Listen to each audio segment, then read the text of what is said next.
요한복음 7장 53절부터 8장 20절까지 말씀입니다. 요한복음 7장 53절부터 8장 20절까지 말씀을 저와 여러분들이 한 절씩 교독하겠습니다. 다 각각 집으로 돌아가고 예수는 감람산으로 가시니라. 아침에 다시 성전으로 들어오시니 백성이 다 나아오는지라 앉으사 그들을 가르치시더니 서기관들과 바리새인들이 음행 중에 잡힌 여자를 끌고 와서 가운데 세우고 예수께 말하되 선생이여 이 여자가 가늠하다가 현장에서 잡혔나이다. 모세는 율법에 이러한 여자를 돌로 치라 명하였거니와 선생은 어떻게 말하겠나이까. 그들이 이렇게 말하면 고발할 조건을 얻고자 하여 예수를 시험함이러라. 예수께서 몸을 굽히사 손가락으로 땅에 쓰시니 그들이 묻기를 맞이 아니한지라. 이에 일어나 이르시되 너희 중에 죄 없는 자가 먼저 돌로 치라 하시고 다시 몸을 굽혀 손가락으로 땅에 쓰시니 그들이 이 말씀을 듣고 양심의 가책을 느껴 어른으로 시작하여 젊은이까지 하나씩 나가고 오직 예수와 그 가운데 섰는 여자만 남았더라. 예수께서 일어나사 여자 외에 아무도 없는 것을 보시고 이르시되 여자여 너를 고발하던 그들이 어디 있느냐 너를 정죄한 자가 없느냐. 대답하되 주여 없나이다. 예수께서 이르시되 나도 너를 정죄하지 아니하였느니 가서 너 다시는 죄를 범하지 말라 하시니라. 예수께서 또 말씀하여 이르시되 나는 세상의 빛이니 나를 따르는 자는 어둠에 다니지 아니하고 생명의 빛을 얻으리라. 바리새인들이 이르되 내가 너를 위하여 증언하니 내 증언은 참되지 아니하도다. 예수께서 대답하여 이르시되 내가 나를 위하여 증언하여도 내 증언이 참되니 나는 내가 어디서 오며 어디로 가는 것을 알거니와 너희는 내가 어디서 오며 어디로 가는 것을 알지 못하느니라. 너희는 육체를 따라 판단하나 나는 아무도 판단하지 아니하노라. 만일 내가 판단하여도 내 판단이 참되니 이는 내가 혼자 있는 것이 아니요 나를 보내신 이가 나와 함께 계심이라. 너희 율법에도 두 사람의 증언이 참되다 기록되었으니 내가 나를 위하여 증언하는 자가 되고 나를 보내신 아버지도 나를 위하여 증언하시느니라.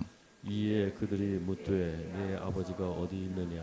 예수께서 대답하시되 너희는 나를 알지 못하고 내 아버지도 알지 못하는도다. 나를 알았더라면 내 아버지도 알았으리라.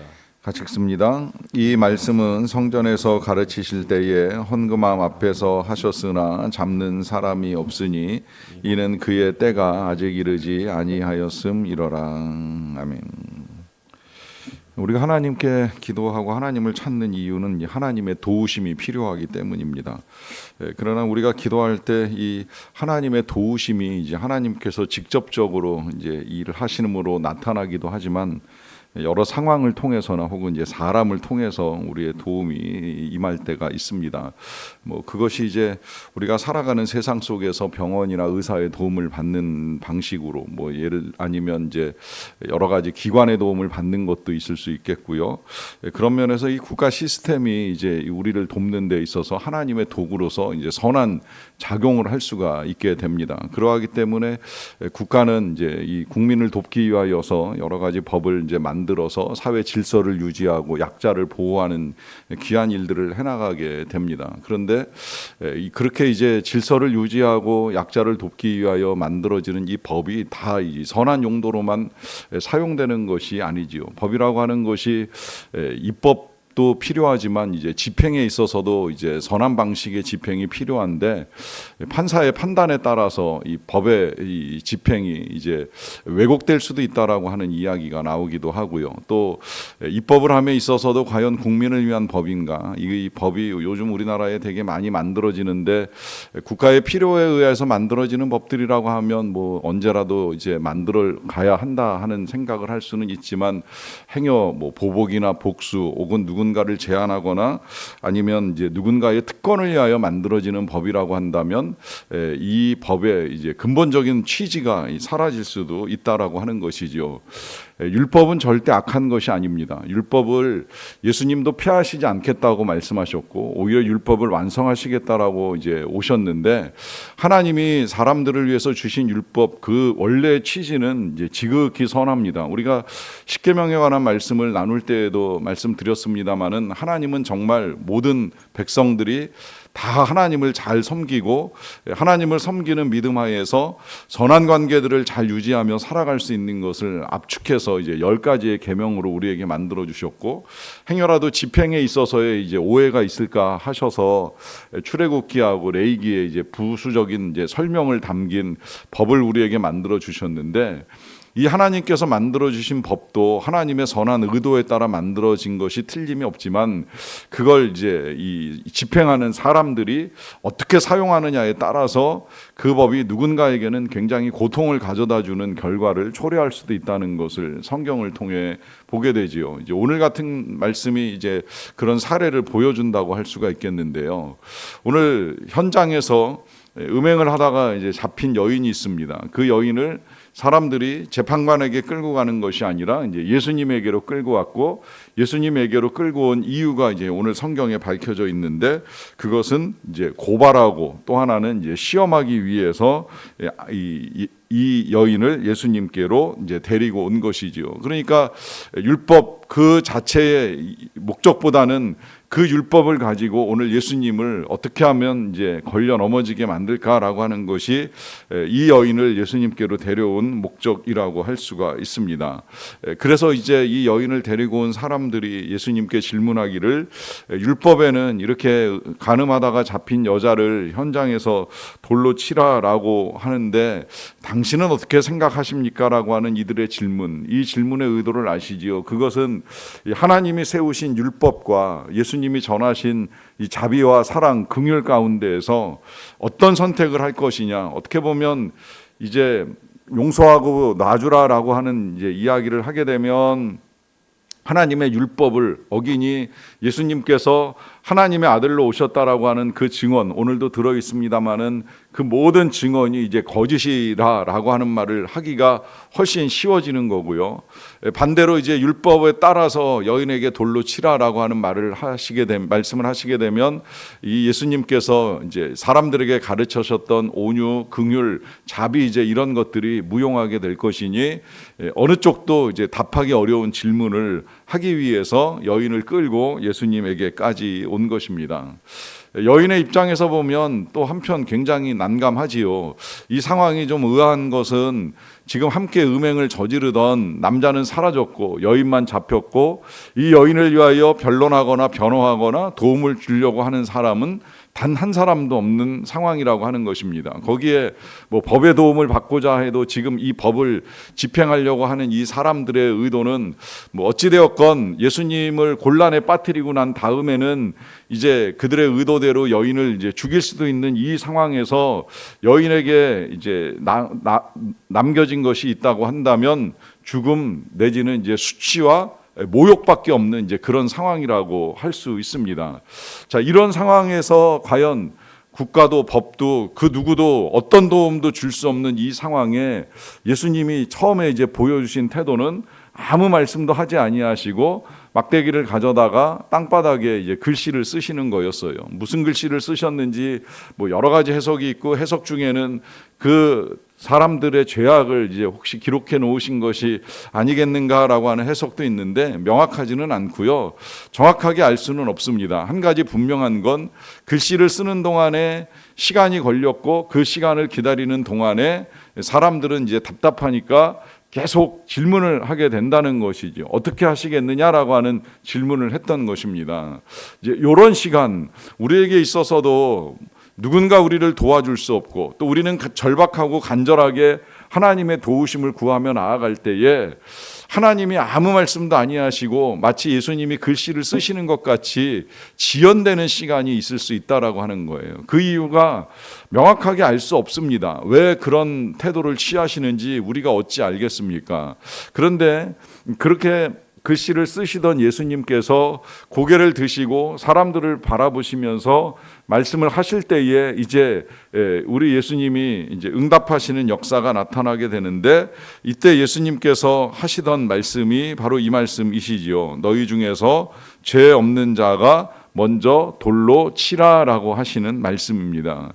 자, 이 짧은 한 문장의 말씀을 하시고 나서 예수님은 다시 또 몸을 굽혀서 손가락으로 이제 땅에 글씨를 쓰시는 일을 하시게 되셨는데요. 이 말씀을 하시고 난 다음에 이 말씀을 들은 사람들이 이제 양심의 가책을 느껴서 어른으로부터 시작을 해서 젊은이까지 하나씩 다 이제 떠나게 되었습니다.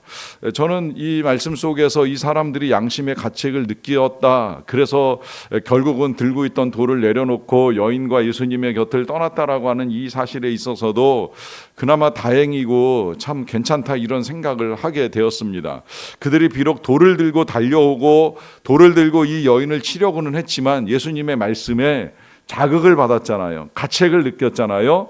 양심이 움직였습니다. 그러다 보니까 나도 죄인이지, 죄인된 내가 누구에게 감히 돌을 던지겠는가 하는 생각을 가지고 돌을 내려놓고 떠날 수 있다라고 하는 것 자체가 아직 이 사회가 완전히 병든 사회는 아니구나라고 하는 사실을 보게 되는 것이지요. 요즘 같으면 어떨까요? 물론 다 그렇다고 생각을 하지는 않습니다만 모든 사람이 다 양심의 가책을 받는다고 생각을 하지는 않습니다.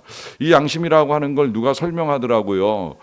마치 칼날과도 같아서 툭 건드리기만 해도 그 칼날에 의해서 찔림을 받고 그 찔림 때문에 다시 이제 선한 삶을 살아갈 수 있게 된다라고 하는데, 문제는 이 찔림이 반복되다 보면 양심에도 굳은 살이 박인다는 거예요. 이걸 우리가 또 다른 표현으로 양심이 마비되었다, 이제 이렇게 표현을 하잖아요.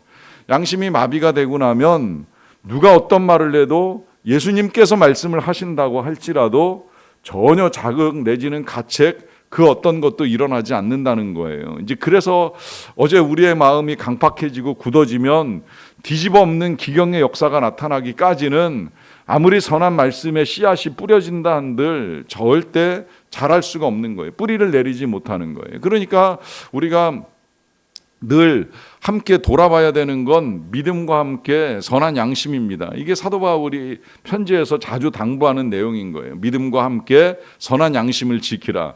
지켜야 하는 건 하나님을 향한 믿음만이 아니라 우리의 마음도 양심이 굳어지거나 마비되지 않는지 돌아보는 일들이 필요한 것을 알려줍니다. 그래도 그나마 이 시대 사람들이 양심의 가책을 받았기 때문에 결국은 다 떠나게 되고 여인과 예수님만 남게 되었습니다. 그래서 결국은 이 여인 옆에도 예수님밖에 아니 계시다라고 하는 사실이 드러나게 되는데요.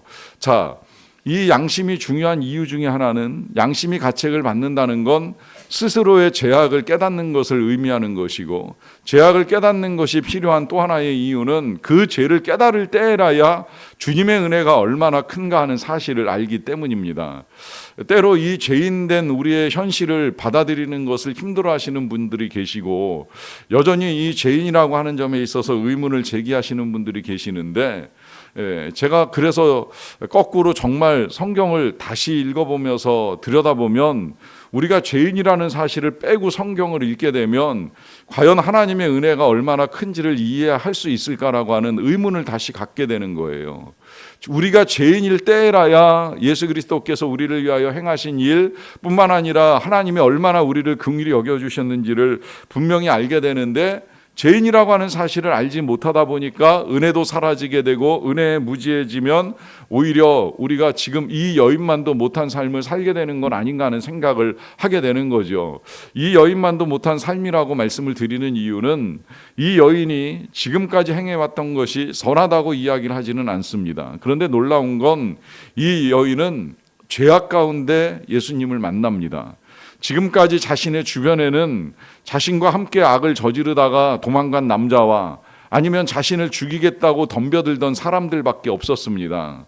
그런데 그런 죄악의 상황에서 예수님을 만나게 되고, 그 예수님을 만나는 덕분에 이 여인은 목숨을 건지고 새로운 삶을 살아갈 수 있는 길을 열게 된 거예요. 그래서 지금 모든 사람들이 하나씩 다 떠나고 아무도 남아있지 아니하지만 남아있는 예수 그리스도께서 이제 이 여인이 어떻게 새롭게 살아갈 수 있는가 그 길을 알려주시지요. 그것은 11절에 이렇게 말씀을 하시는데요.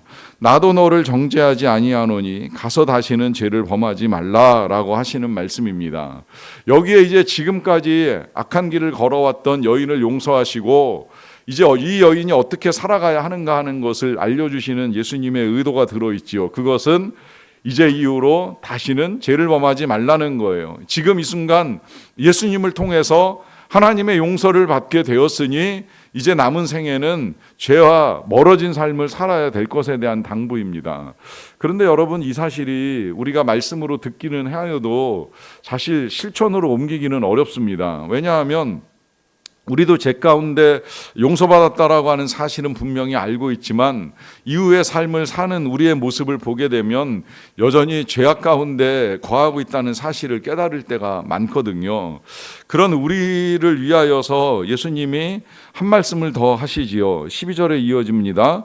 예수께서 또 말씀하여 이르시되 나는 세상의 빛이니 나를 따르는 자는 어둠에 다니지 아니하고 생명의 빛을 얻으리라 라고 하는 말씀을 하십니다. 자, 여기서 예수님이 자신을 소개합니다. 그것은 우리 예수님께서 세상의 빛이다 라고 하는 말씀, 예수님 스스로 소개하신 말씀이고 이와 같은 소개를 하시는 이유가 분명하지요. 그 빛 대신 예수님을 따를 때라야 어둠에 다니지 않고 어둠 속에 헤매지 않고 생명의 빛 가운데 걸어가는 삶을 살 수 있다는 거예요. 그러니까 결국 우리가 어둠에서 벗어나는 길, 죄악에서 떠나는 길은 다른 데 있는 것이 아니라 예수님을 따라가는 삶을 사는 것입니다. 안타깝게도 이 빛 대신 예수 그리스도가 이 땅에 오셨는데 이 사람들이 어둠을 더 좋아하고 어둠에 거함으로 말미암아 예수님께서 이 땅에 오셨는지 빛이 이 땅에 빛이었는지조차 모르고 살아가는 사람들이 너무 많다는 거예요. 이것이 요한복음을 시작하면서 사도 요한이 우리에게 제일 먼저 알려준 사실이에요. 빛이 세상에 왔으되 어두움이 깨닫지 못하더라. 세상이 빛보다 어두움을 더 사랑함으로 빛 가운데 나오지 아니하더라라고 하는 것이 이 복음을 시작하면서 우리에게 알려준 사실입니다. 하지만 여러분, 우리는 이제 빛 대신 예수 그리스도가 생명과 함께 우리에게 오셨다는 사실을 분명하게 알고 있잖아요. 그러하기 때문에 우리에게 있어서 이제 필요한 건 오직 예수님만 따라가는 삶입니다. 어둠으로부터 벗어나게 해주셨으니 생명의 빛 대신 예수님만을 믿고 순종하며 나아가는 삶입니다. 그 가운데 빛 대신 예수 그리스도가 우리에게 주시는 은혜, 그 생명력을 오늘도 충만하게 누리며 살아가는 저와 여러분들의 삶 되시기를 간절히 축원합니다. 기도하겠습니다. 하나님, 우리가 어둠 가운데 있었음을 고백합니다. 죄악 가운데 행하는 사단의 자식으로 살아왔음을 고백합니다. 이러한 우리에게 참 진리 가운데 자유를 허락하시고자 예수 그리스도께서 이 땅에 오심으로 말미암아 빛을 비추어 주시고 생명의 은혜를 베풀어 주신 것을 진심으로 감사드리옵나이다. 그 귀한 생명이 우리에게 임하였기에 우리가 영생을 얻은 자들이 되었고 이제는 하나님 나라의 백성으로 살아갑니다.